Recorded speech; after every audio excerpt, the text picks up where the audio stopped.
آزاد کرتا ہوں۔ ایک دن انہیں اپنے غلام کی کسی بات پر غصہ آ گیا، اسے کوڑے سے مارنے لگے۔ اتنے میں کسی قدر فاصلے سے آواز آئی، یہ غلام اتنا تیرے قابو میں نہیں جتنا تو اللہ کے قابو میں ہے۔ ایک روایت کے مطابق یہ الفاظ سنائی دیے، جس اللہ نے تمہیں اس غلام پر قابو دیا ہے وہ اسے تم پر بھی قابو دے سکتا ہے۔ انہوں نے مڑ کر دیکھا تو یہ بات کہنے والے رحمت دو عالم صلی اللہ علیہ وسلم تھے۔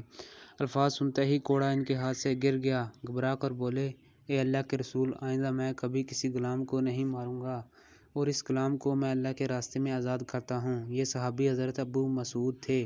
اصل نام عقبہ تھا، لیکن اپنی کنیت ابو مسعود سے مشہور ہوئے۔ ان کا تعلق قبیلہ خزرج کے خاندان بنو حارث سے تھا۔ انہیں ابو مسعود بدری کہا جاتا ہے۔ ایک روایت کے مطابق یہ بدر میں رہتے تھے، اس لیے بدری کہلائے۔ دوسری روایت یہ ہے کہ انہوں نے غزوہ بدر میں شرکت کی تھی، اس لیے بدری کہلائے۔ ہجرت نبوی سے 1-2 سال پہلے اسلام قبول کیا۔ بہت نیک فطرت تھے۔ غزوہ احد اور اس کے بعد کے تمام غزوات میں آپ نے شرکت کی۔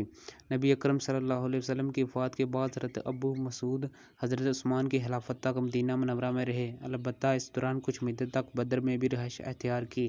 حضرت عثمان غنی کی خلافت کے آخری دنوں میں کوفہ چلے گئے۔ حضرت علی کے دور خلافت میں حضرت ابو مسعود کوفہ کے امیر مقرر ہوئے۔ انہوں نے کوفہ کی عمارت کا فریضہ احسن طریقے سے ادا کیا۔ انہیں حضرت علی سے بہت محبت تھی، چنانچہ انہوں نے اپنی ایک بیٹی کی شادی حضرت حسین بن علی سے کر دی تھی۔ آخر میں ان کے دل میں پھر مدینہ کی محبت نے جوش مارا تو کوفہ کی سکونت چھوڑ کر مدینہ منورہ آ گئے۔ کبھی کبھار کوفہ ہو آتے تھے۔ آپ نے حضرت امیر معاویہ کے دور خلافت میں وفات پائی۔ علم و فضل کے اعتبار سے آپ کا مقام بہت بلند تھا۔ آپ کا شمار احادیث کے راویوں میں ہوتا ہے۔ آپ 102 کے قریب احادیث کے راوی ہیں۔ آپ نہایت حق گو تھے، یعنی حق بات برملا کہتے تھے۔ ایک مرتبہ کوفہ کے ایک امیر نے عصر کی نماز میں دیر کر دی۔ انہوں نے امیر کو برملا ٹوکا اور فرمایا، نماز صحیح وقت پر پڑھنی چاہیے، جیسا کہ رسول اللہ صلی اللہ علیہ وسلم پڑھتے تھے، اور رسول اللہ صلی اللہ علیہ وسلم کے اوقات نماز وہی تھے جو آپ کو اللہ تعالیٰ کے حکم سے حضرت جبرائیل نے بتائے تھے۔ حضرت ابو مسعود لطف لے کر لوگوں کو نبی اکرم صلی اللہ علیہ وسلم کے ارشادات سناتے تھے، انہیں سنت پر عمل کرنے کی تلقین کرتے تھے۔ ایک مرتبہ انہوں نے دیکھا کہ لوگ جماعت میں مل کر کھڑے ہونے کا بالکل خیال نہیں رکھتے، تو انہوں نے فرمایا، جب تک تم حضور نبی کریم صلی اللہ علیہ وسلم کی سنت کے مطابق مل کر کھڑے ہوتے رہے تم میں اتفاق رہا، جب سے تم نے اس سنت کی پابندی چھوڑی تو تمہارے درمیان اختلافات پیدا ہو گئے۔ ایک دن لوگوں سے فرمایا، تمہیں معلوم ہے کہ رسول اللہ صلی اللہ علیہ وسلم کس طرح نماز ادا کرتے تھے؟ پھر خود نماز پڑھ کر دکھائی کہ ایسا پڑھا کرتے تھے۔ لوگوں کو جلد بازی سے منع فرماتے تھے۔ ایک مرتبہ حلقہ قائم کر کے بیٹھے تھے کہ 2 آدمیوں نے آ کر کہا، اس حلقے میں ہمارا کوئی فیصلہ کر سکتا ہے؟